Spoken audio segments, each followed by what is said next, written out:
જયારે આપણી પ્રશંસા થતી હોય ને એવા ભગવાનના ગુણગાન લાગે. માણસને ગમે તેટલા વખાણ કરો, એને ક્યારે થાક લાગે કે બસ બસ હવે નહીં. આપણે કહીએ ભલે એમ કે ના ના આવું તો કાંઈ નથી ને ભગવાનની કૃપા છે, અને એમ કૃપા છે એમ કહીને સ્વીકારી લઈએ કે બધું છે. સ્વીકારી તો લઈએ ને, છે એમાં કઈ વાંધો નથી, ગમે ખરા. તો વિચાર કરો કે આ દેહના કોઈ ગુણગાન કરે તો આટલું ગમે, તો આત્માના ગુણગાન થઈ રહ્યા, પરમાત્માના ગુણગાન થઈ રહ્યા હોય ત્યારે, પરમાત્માના જયારે જયારે ગુણગાન થાય ત્યારે એમ જાણવું મારી આત્માની પ્રશંસા થઈ રહી. આત્મનસ્તુ કામાય સર્વ પ્રિયમ ભવતી. કારણ કે એક જ આત્મા સર્વ વ્યાપ્ત છે. તો આનંદ તત્વ. અને એટલા માટે જ કહેવાય છે કે માણસ આખી જિંદગી સુખને ગોતે છે, પણ આનંદને તો લઈને પેદા થાય છે. પરમાત્મા માટે પણ નંદ ઘેર આનંદ ભયો, આપણે એમ કહીએ છીએ. નંદના ઘરે આનંદનું પ્રાગટ્ય છે. તો આમ ત્રણ તત્વ પરમાત્મામાં, સત, ચિદ અને આનંદ, આ પરમાત્માનું રૂપ છે. રૂપાય. કારણ કે આપણે બધા કૃષ્ણ પ્રેમી ભક્તો, આપણે બધા વૈષ્ણવો, આપણે બધા પુષ્ટિ માર્ગી વૈષ્ણવો, આપણે બધા साकार ब्रह्मना उपासक है. हम लोग कृष्ण की भक्ति करने वाले हैं, साकार ब्रह्म के उपासक हैं. हमने निराकार ने सर्व व्यापेलो ने दरेकना आत्मा रूपे બિરાજતો હશે, પણ અમને પ્રેમ તો યશોદાના લાલન સાથે છે, અમને પ્રેમ તો રાધાના સ્વામી સાથે છે, અમને તો પ્રેમ એ અમારા ગોપોની સાથે છાક લીલા કરતા એ ઠાકોરજીમાં છે, અમને તો પ્રેમ એ ચુલ્લુ ભર છાછ માટે ગોપીઓને ત્યાં નાચતા ઠાકોરજીમાં છે, અમને તો એ ગાયોને લઈને વનમાં જ્યારે ચરાવવા જતો હોય અને એ પાછળ પાછળ ચાલતો હોય એવા કૃષ્ણ સાથે અમને પ્રેમ છે. અમે બધા કૃષ્ણ પ્રેમી લોકો છે. અમારા માટે બ્રહ્મ, ઈશ્વર, પરમાત્મા એ બધું કૃષ્ણ જ છે. અને એ પ્રેમની સાથે આપણે બધા આગળ વધનારા. અને એટલા માટે અહીંયા કહ્યું સચ્ચિદાનંદ રૂપાય. આવું રૂપ છે. તો કહ્યું રૂપ તો ઉત્તમ છે, પણ એ કામ શું કરે છે? તો કહ્યું આ જે કામ કરે છે ને એવું તો કોઈ નથી કરી શકતું. તો કે શું કામ કરે છે? તો કહ્યું વિશ્વોત્પત્યાદિ હેતવે. વિશ્વની ઉત્પત્તિ, સ્થિતિ અને લય કરે છે. આજ સર્જક છે, આજ પાલક છે, અને આજ વિસર્જક છે. અને વિસર્જનમાં દ્વેષ નથી. રમત શરૂ કરી હોય, રમતા હોઈએ પછી રમત સમેટી લઈએ, એમાં કોઈ દ્વેષ નથી. માણસની તકલીફ એ માણસને સર્જન કરે તેને મોહ થાય, પાલન કરે તો અહંકાર થાય, ગુમાવી બેસે તો દુખી થઈ જાય. પણ ભગવાન સર્જનમાં આનંદ, પાલનમાં આનંદ અને વિસર્જનમાં આનંદ. જેમ નાનકડું બાળક દરિયા કિનારે માટીથી ઘર બનાવતું હોય, ઘર બનાવતું હોય ત્યારે પણ આનંદ, ઘર બન્યા પછી રમતું હોય ત્યારે પણ આનંદ, અને કૂદકો મારી મારી ઘરને તોડતો હોય ત્યારે આનંદ. એને તો ત્રણેય પ્રસંગે આનંદ છે, એને ક્યાંય ભેદ નથી. એના માટે સર્જવું પણ રમત છે, રમવું પણ રમત છે, અને તોડવું પણ રમત છે. નથી એને રાગ, નથી દ્વેષ, એનાથી પર છે, એ પરમાત્મા છે. તો આ સમગ્ર સૃષ્ટિનું સર્જન પરમાત્માએ પોતાનામાંથી કર્યું. એ જ પાલન કરી રહ્યો છે. આ વિશ્વને ચલાવનારો એ જ છે. અને એ જ જયારે નવસર્જન કરવું હોય ત્યારે વિસર્જન કરી દે છે. તો વિશ્વની ઉત્પત્તિ, સ્થિતિ ને લય પરમાત્મા કરે. તો કહું કે જે બહુ મોટા કામ કરતો હોય ને સ્વભાવનો બહુ આકરો હોય. તેનો સ્વભાવ કેવો છે? તો કે આના જેવો કૃપાળુ સ્વભાવ વાળો વિશ્વમાં બીજો કોઈ નથી. એનો સ્વભાવ બતાવતા કહ્યું તાપત્રય વિનાશાય. આ ત્રિવિધ તાપોને હરનારા પરમાત્મા છે. ત્રણે તાપોને હરી લે છે. આદિ ભૌતિક, આધ્યાત્મિક અને આદિ દૈવિક ત્રણે પ્રકારના તાપોનું જે શમન કરનારા એ પરમાત્મા છે. અને એટલા માટે જીવનમાં જ્યારે પણ દુઃખ આવે ત્યારે એક ઉપાય ને એક જ ઔષધિ છે, પરમાત્માનો આશ્રય. કોઈ પણ પ્રકારનું સંકટ જીવનમાં આવ્યું, કારણ કે દુનિયાના લોકો મદદ કરી શકશે, સુખી નહીં કરી શકે. કોઈની પણ મદદથી ગેરંટી ના આપી શકે કે હવે તું સુખી થવા. હેલ્પ કરી શકે, સુખી કરનારા કેવળ પરમાત્મા છે.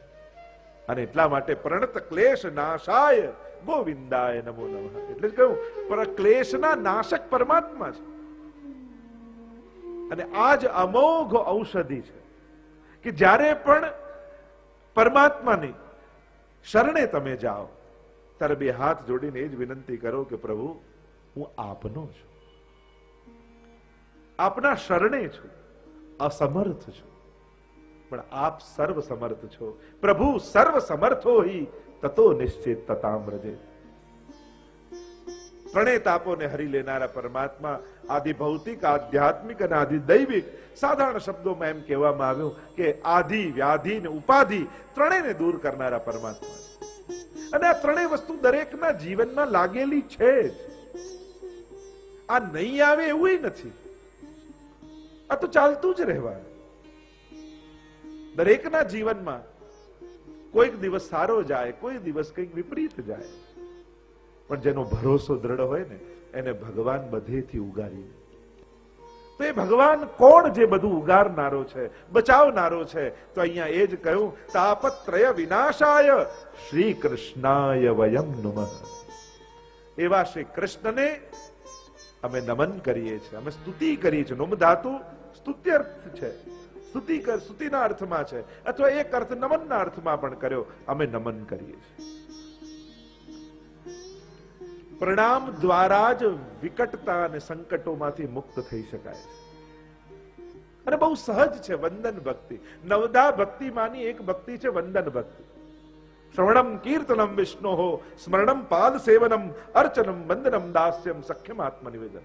બીજી કોઈ તમે વિશેષ ભક્તિ ન કરી શકો તો એક પ્રકાર જરૂર કરો. રોજ ભગવાન આગળ ઉભા રહી બે હાથ જોડીને દંડવત જરૂર કરો. આ પણ એક પ્રકારની ભક્તિ છે. વંદન પણ એક ભક્તિ છે. અમારા ગોપીજનો પણ ગોપી ગીતમાં કહે છે ને, પ્રણત દેહિના પાવકર્ષણમ તૃણચરાનુગમ શ્રીનિકેતનમ ફણિફણાર્પિતમ તે પદાભુજમ કૃણુકુચેશુરૃંધિરુચ્છયમ. पुकारो मेरे साथ. ओ श्रीनाथजी आवजो तमे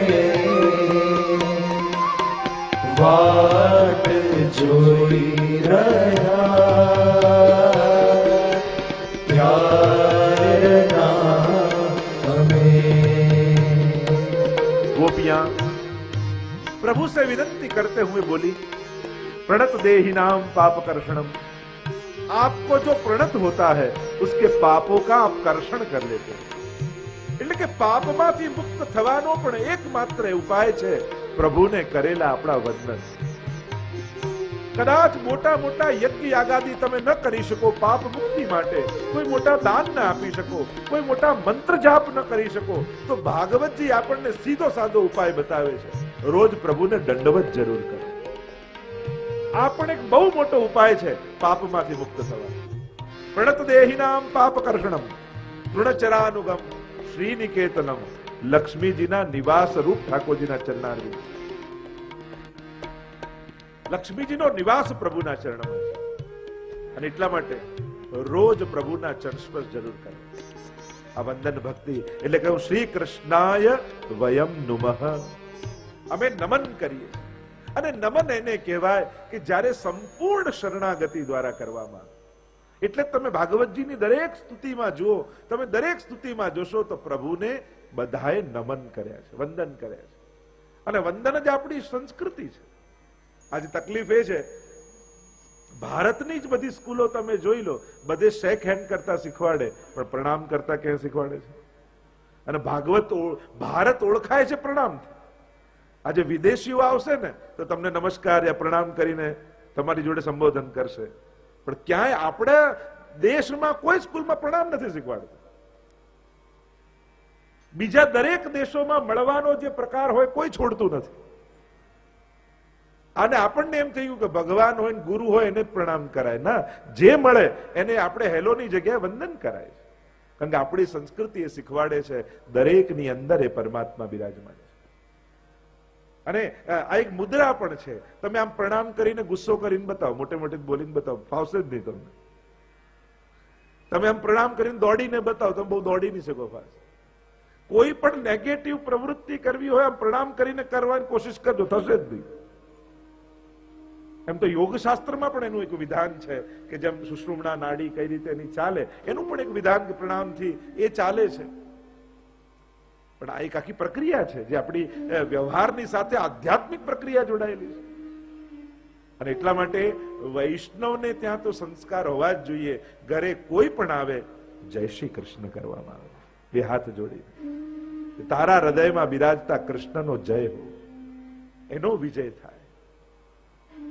આ ભાવના એટલે ઉત્તમ રીતે મળવું પણ મહત્વનું છે.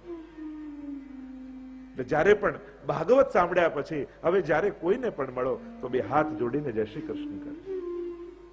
ભગવાનને યાદ કરીને કોઈને મળાય છે. શ્રી કૃષ્ણાય વયમ નુમઃ, અમે ભગવાનને વંદન કરીએ છીએ. અને વંદન એ કેવલ પ્રથા કે પરંપરા રૂપે નહીં, પ્રક્રિયા રૂપે પણ નહીં. ન મન એટલે કે મન એના ચરણોમાં મૂકી દેવું, એ જ નમન છે. કે આજથી મારું મન તારું થયું, હું ન મન થઈ ગયો. સંપૂર્ણ શરણાગતિ. અને જ્યારે શરણાગતિ દ્રઢ થાય ને, આ ભાગવતનો પ્રભાવ એવો છે.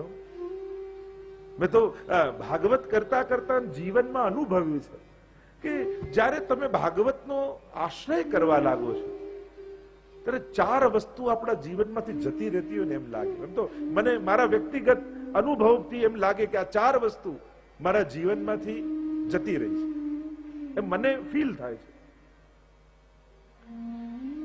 પહેલું આપણને એમ લાગે કે જીવનમાંથી આશ્ચર્ય ભાવ જતો રહ્યો છે. કે દુનિયામાં કંઈ પણ ઘટતું હોય, કંઈ પણ તમે જુઓ, કોઈ તમને કોઈ સરપ્રાઈઝ આપવા આવે કે કંઈક અજુગતું યા કંઈક નવું જુઓ, તમને આશ્ચર્ય ન થાય.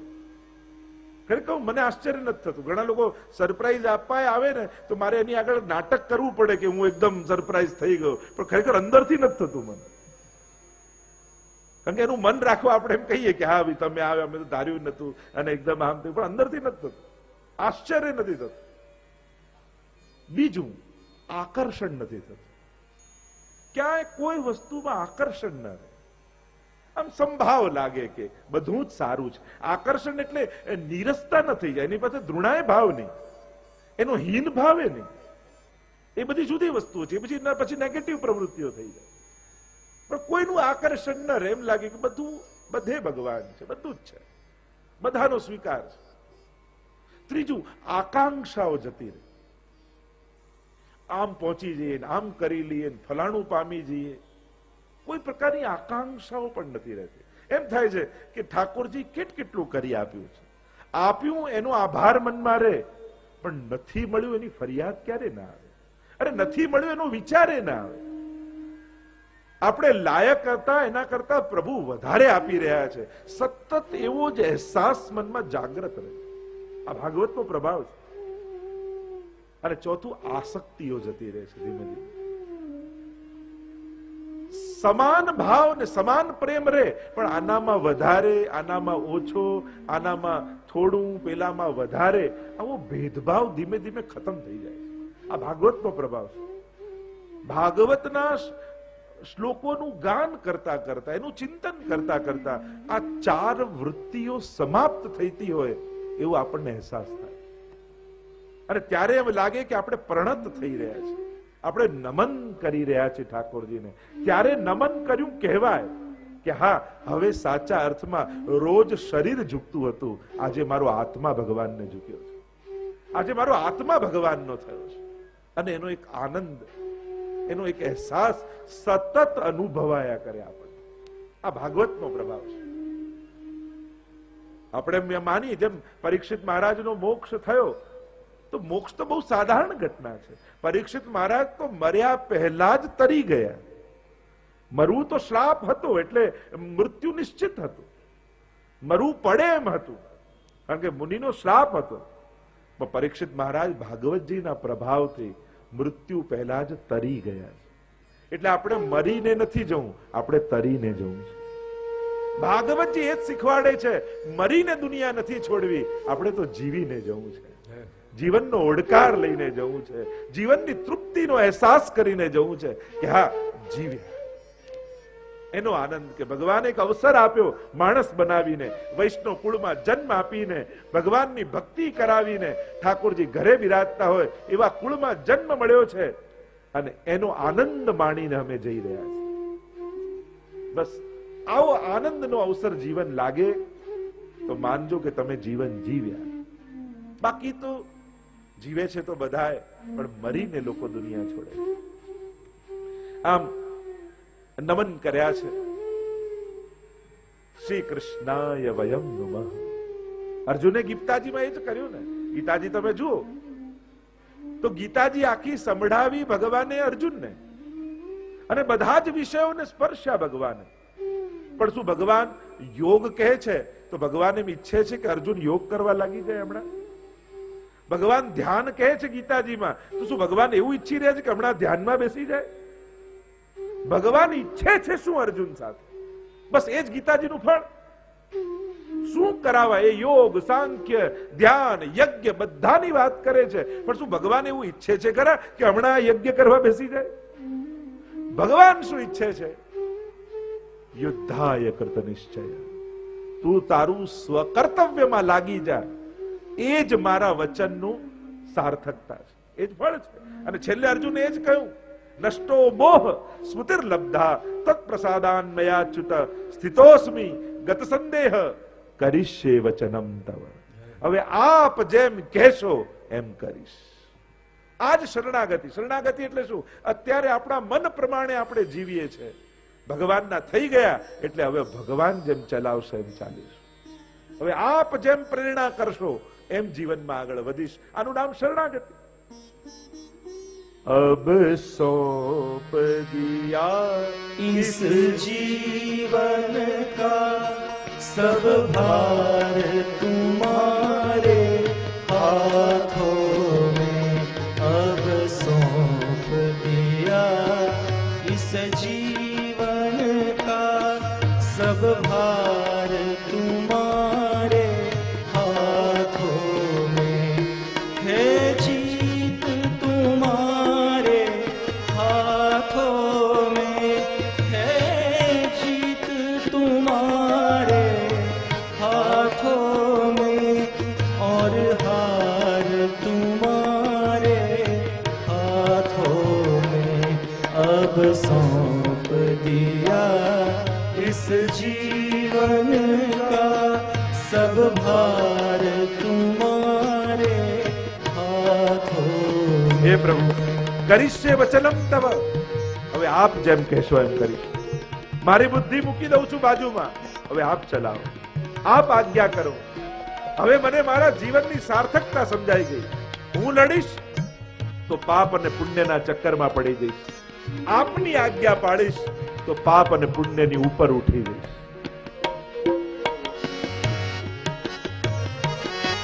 मेरा निश्चय बस एक यही, मेरा निश्चय बस एक यही, एक बार तुम्हें मैं पा जाऊं, अर्पण कर दूं दुनिया भर का, अर्पण कर दूं दुनिया भर का.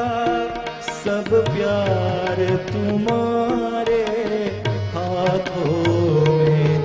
अब सौंप दिया इस जीवन का सब भार तुम्हारे हाथों. શ્રી કૃષ્ણાય વયમ નમઃ. હે શ્રી કૃષ્ણ, અમે આપને વંદન કરીએ અને એટલે જ મહાપ્રભુજી આપણને અષ્ટાક્ષર મંત્ર આપ્યો છે, શ્રી કૃષ્ણ શરણમ મમ. જે અર્જુને કહ્યું, જે ગીતાજીનો સાર છે એ આપણો મહામંત્ર છે, જે ભાગવતજીનો સાર છે એ આપણો મહામંત્ર છે.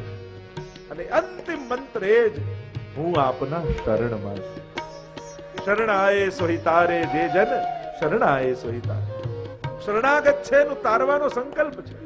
એ તો ઘણા કહે કે ભગવાન બધાનું ભલું ઈચ્છતા હોય તો બધાનું ભલું કેમ નથી થઈ જતું.